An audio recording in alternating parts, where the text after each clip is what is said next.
everyone, hi, Soma Ghosh here, founder of the Career Happiness Mentor. I help women find their definition of career happiness and help empower them to be in a job and career they love. So today I'm going to be talking about something a little bit different. I wanted to do this video because this is something I do get asked. I get asked this question by women who are interested in leadership and also entrepreneurship. And I thought it would be a useful one because I do feel as though a lot of the clients and women I've worked with, they don't necessarily consider this an option. And if I can be honest, when I was working as a careers advisor in schools and colleges, a good 8 years ago now, I have worked in between in careers advice as well. But when I was sort of at the beginning of my business journey and I was made redundant, this is something that I would never have considered. And that is starting a business. So today's video is all about, is starting a business a possible option for me? And firstly, I want to say, before I get into the 3 things to consider, that it is an option for everybody, firstly, to be open-minded and also to put it out there. The only thing that I would say is that if you are somebody who likes having the order of a boss or manager, or likes structure, or likes things that are in a particular way, it may not be an option. But that's not to say that you can't be an entrepreneur, because being an entrepreneur and having a business, it's all about a specific journey, and everyone's journey is going to be different. So I firstly wanted to say that before I get into the tips. But the 3 things to really consider before you really sort of take this up as a possible option, and this is what this video is about. It's about possibilities. It's not about, oh, you should start a business. It's about helping you be open-minded and think about it as an option. So the first one is, do you want to contribute and make a difference to society? So every entrepreneur that we have out there has a mission, has a statement, has something that they're contributing and something that they're making a difference to. So the person that comes to my mind is Richard Branson. You know, like Richard Branson wanted to make sure that not only he designed one of the best sort of airlines in the world, but he was always about having a particular product done in a particular way, right?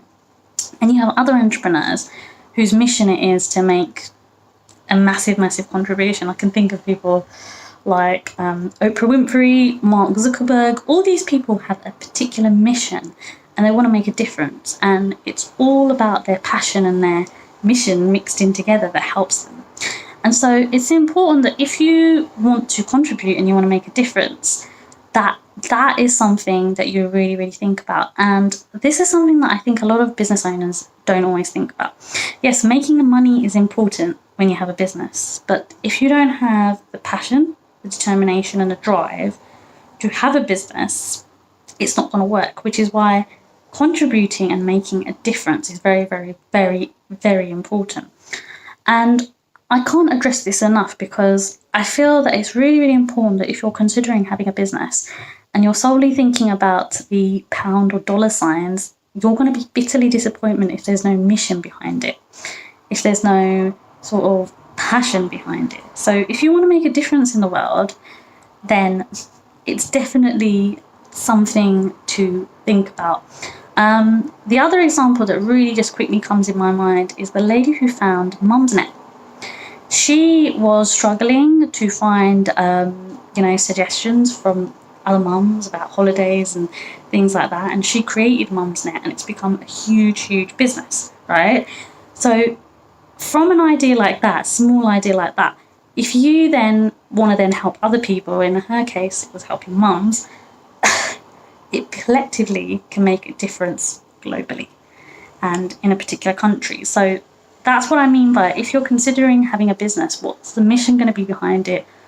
What kind of difference is it going to make? What kind of contribution? And it applies not only to just service-based businesses, but businesses that have products. There's a product called Spanx, and the founder of Spanx created it because there wasn't anything out there like that. So it's about thinking about the difference that you can make through your product or service. So that's the first thing. The second thing is, what skills or training do you have that can help you with running a business? So everybody who's going to watch this video is going to come from a different skill set. You're going to have different abilities in terms of not only your learning, but your learning style. Some of you are going to be more visual, some of you are going to be more auditory, whatever it is, right? And so the skills that you have with whichever profession you may have come from, even financial backgrounds, you know, you're a bit more analytical. What skills can you bring to being a business owner? Because we all have something. Now, some people have more emotional intelligence, and some people are more academically intelligent, and, you know, they're very bookish, and it's more about the information they take in and their memories. So this is something that I would really, really consider in terms of what do you feel? Because, you know, there's been a lot of sort of research. I haven't read specific books, but people actually do say that people who, you know, have either come from a sales background or marketing background make very, very good entrepreneurs, because they're very, very good. Sorry about the sirens at the background. They're very, very good at selling and, you know, landing business and being able to negotiate and, you know, get contracts signed and delivered. So it could be a skill like that. It could be that you may be really, really good. Suppose you're an accountant and you want to set up your own accountancy business, just giving examples here, that you've always been really, really good with numbers and you're able to explain accountancy simply to customers who, you know, are stressing and, you know, are not able to get their head around numbers. And that's a skill that you have. So think about what skills you have and how you can leverage them to create a business that may be something that you could possibly start setting up. The last one I want to say is, what type of business would you like to have? So at the beginning, I already, you know, mentioned a couple of product versus services business. So this is where you need to think about the kind of business you want to run that fits in with you and your personality.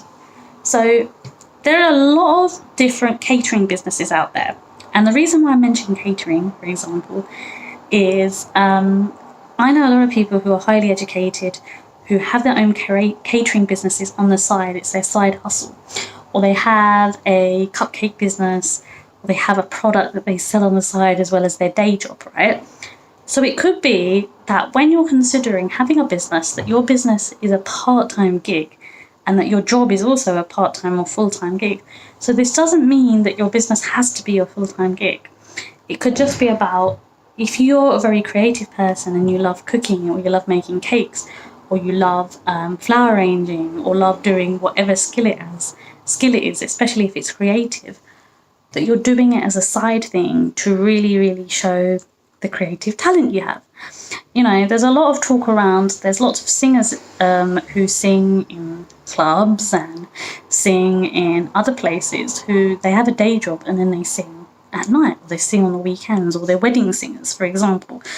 So it depends on the kind of, again, this kind of skills you have, which was number 2, but it also depends on the kind of business you want to have, because for some people, it's not necessarily just a financial thing, it's a creative outlet for them to have a business.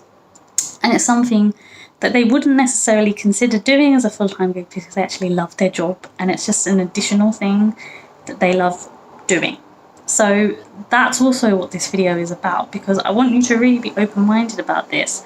The last thing I want to say is that if you're really not happy at work and you know that the life of an entrepreneur is calling to you, or a business owner or going freelance is calling to you, it's important with number 3 that you really consider what type of business you want to have. And I want to say that it's very important that you get support, either from any communities or groups that you may belong to. But it's also really, really, really important that if you're feeling that you want to do it in the long haul, that maybe you get a mentor, or you talk to someone who's able to really, really help you build up a plan of what you want to do in your business and have business goals and things like that. So I really hope that this video helps you, and if you've got any more questions, you want to ask me anything, then please let me know. I'm here to answer them in any which way I can, and I'd love to know your thoughts, what you think about this video. Thanks so much for watching, and have a wonderful day. Bye!